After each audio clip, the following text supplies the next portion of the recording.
Hey y'all, welcome back to my channel. If you will please like, share, comment, subscribe, and click on that post notification bell. That will be greatly appreciated. It is free, so I really would appreciate y'all's support. Now today we're going to be talking about Nancy Schaefer, who was a senator for Georgia from 2004 through 2008. Now I do want to say that everything in this video is strictly based off of my opinion and for entertainment and educational purposes. Please do not share hate to anybody, anywhere. And I am posting this video under the Fair Use Act.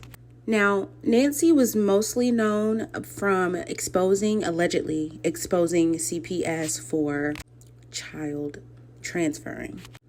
I want y'all to tell me what y'all think about this video. The corruption in Child Protective Services. The Bill 415 called for the time allotted for the Department of Human Resources to provide emergency care to a child without a court order to be reduced from 7 days to 72 hours.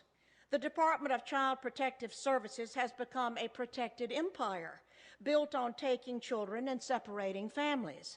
This is not to say that there are not those children who do need to be removed from wretched situations and need protection. However, my report is concerned with the children and parents caught up in legal kidnapping. Having worked with probably 300 cases statewide and hundreds across the country, and in nearly every state, I am convinced there is no accountability in Child Protective Services. I have come to several conclusions. 2 or 3 are: 1, that poor parents, not always, but oftentimes, are targeted to lose their children because they do not have the wherewithal to hire an attorney and fight the system. That caseworkers and social workers are very often guilty of fraud. They withhold and destroy evidence. They fabricate evidence, and they seek to terminate parental rights unnecessarily. That the separation of families and the snatching of children is growing as the business grows because state and local governments have grown accustomed to having these taxpayer dollars to balance their ever-growing budgets. That the bureaucracy is huge. Look at who is getting paid. State employees, attorneys, court investigators, guardian ad litems, court personnel and judges. There are psychologists, therapists, psychiatrists, counselors, foster parents, adoptive parents, and on and on. The National Center on Child Abuse and Neglect in 1998 reported that 6 times more children died in foster care than in the general public, and that once removed to official safety, these children are far more likely to suffer abuse, including sexual molestation, than in the general population. Think what that number is today, 10 years later. Here are recommendations on my list: call for an independent audit of all state child protective services and for a federal congressional hearing on child protective services. Abolish the federal and state financial incentives that have turned child protective services into a business that separates families for money. I have witnessed such injustice and harm brought to so many families that I am not sure if reform of the system is even possible. It obliterates families and children simply because it has the power to do so.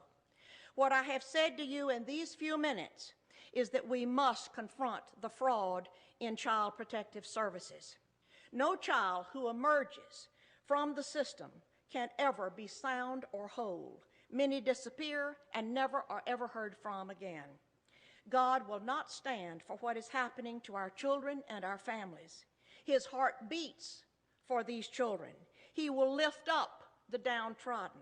What is happening in America regarding Child Protective Services is a criminal political phenomenon, and it must be brought to an end. Please join me in working to help set our children and our families free.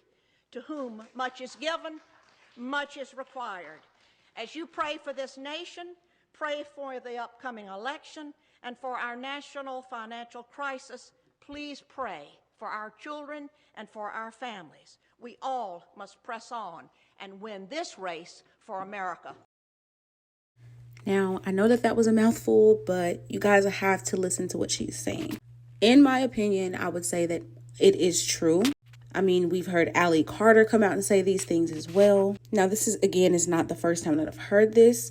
The reason that it really caught my eye, you guys, was because in 2010, Nancy Schaefer and her husband were both found by their daughter unalived in the home. And it was due to gunshot wounds, and it was later ruled as a unaliving uaid, if you know what I'm saying. And my idea on this is that someone in the powers that be had ordered a hit on her because of her spreading the awareness. Now, just to clarify, I don't think that every single worker and person in this industry is horrible, but I definitely do believe that there is corruption, which got me to thinking about a influencer on Instagram by the name of Paris Sky. I had been following her for a few years, and I think she's actually really good friends with the rapper Mulatto.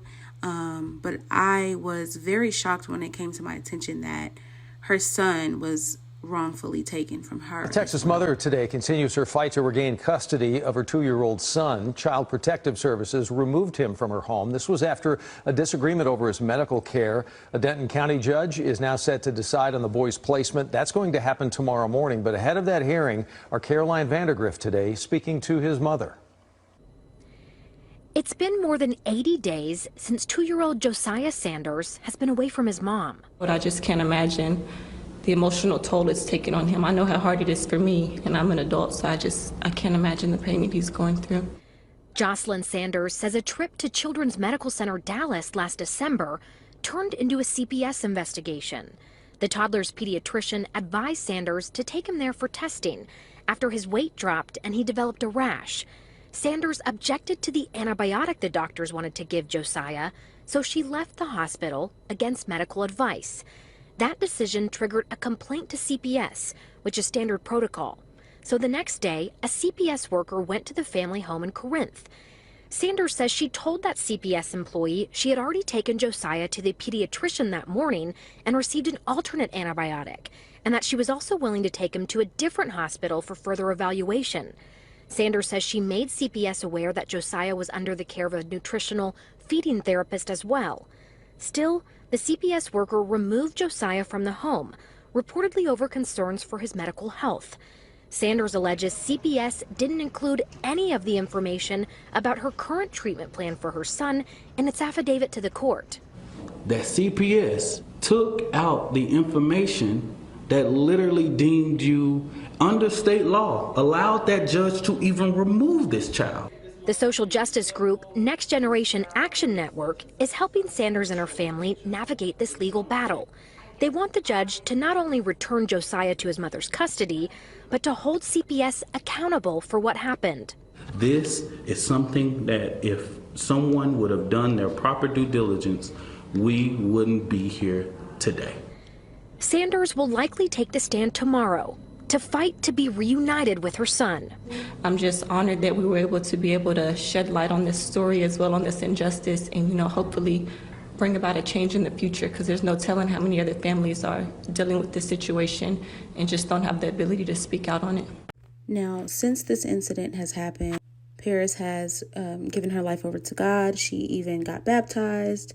But I do pray for her and that she will get justice and that her and her son can be reunited. Now, if you want to stay updated, you can follow her Instagram here, where she has her GoFundMe linked in her bio as well. So yeah, I just wanted to shed light on that situation since we were already speaking about CPS and the unjustly things that they do. That is going to conclude everything in this video. I do appreciate y'all for watching.